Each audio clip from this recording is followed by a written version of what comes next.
జకర్యా గ్రంథము 6వ అధ్యాయం. నేను మరలా తేరి చూడగా 2 పర్వతముల మధ్య నుండి 4 రథములు బయలుదేరుచుండెను. ఆ పర్వతములు ఇత్తడి పర్వతములై ఉండెను. మొదటి రథమునకు ఎర్రని గుర్రములు, రెండవ రథమునకు నల్లని గుర్రములు, మూడవ రథమునకు తెల్లని గుర్రములు, నాలుగవ రథమునకు చుక్కలు చుక్కలు గల బలమైన గుర్రములుండెను.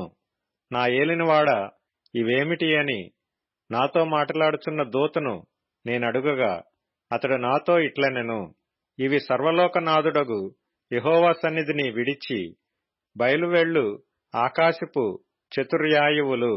నల్లని గుర్రములున్న రథము ఉత్తర దేశములోనికి పోవుచున్నది, తెల్లని గుర్రములున్న రథము వాటి వెంబడి పోవును. చుక్కలు చుక్కలు గల గుర్రములు గల రథము దక్షిణ దేశములోనికి పోవును. బలమైన గుర్రములు బయలువెళ్లి లోకమంతటా సంచరింప ప్రయత్నింపగా, పోయి లోకమందంతటా సంచరించుడని అతడు సెలవిచ్చెను.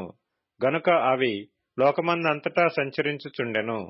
అప్పుడతడు నన్ను పిలిచి, ఉత్తర దేశములోనికి పోవు వాటిని చూడుము, అవి ఉత్తర దేశమందు నా ఆత్మను నెమ్మదిపరచునని నాతో అనెను. మరియు యెహోవా వాక్కు నాకు ప్రత్యక్షమై సెలవిచ్చినదేమనగా, చెరపట్టబడిన వారిలో బబులోను నుండి వచ్చిన హెల్దయు, టోబీయా, యెదాయా అనువారు జెఫన్యా కుమారుడగు యోషీయా ఇంట దిగియున్నారు.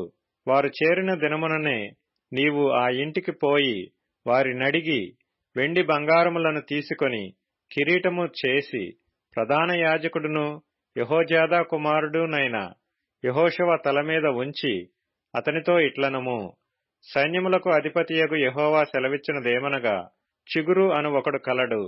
అతడు తన స్థలములో నుండి చిగుర్చును. అతడు యెహోవా ఆలయము కట్టును. అతడే యెహోవా ఆలయము కట్టును. అతడు ఘనత వహించుకొని సింహాసనాసీనుడై ఏలును. సింహాసనాసీనుడై అతడు యాజకత్వము చేయగా ఆ ఇద్దరికీ సమాధానకరమైన యోచనలు కలుగును.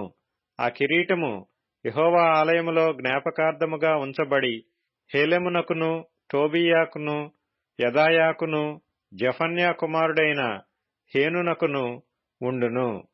దూరముగా ఉన్నవారు వచ్చి యెహోవా ఆలయమును కట్టుదురు.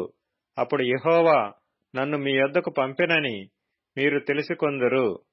మీ దేవుడైన యెహోవా మాట మీరు జాగ్రత్తగా ఆలకించిన ఎడల ఈలాగు జరుగును.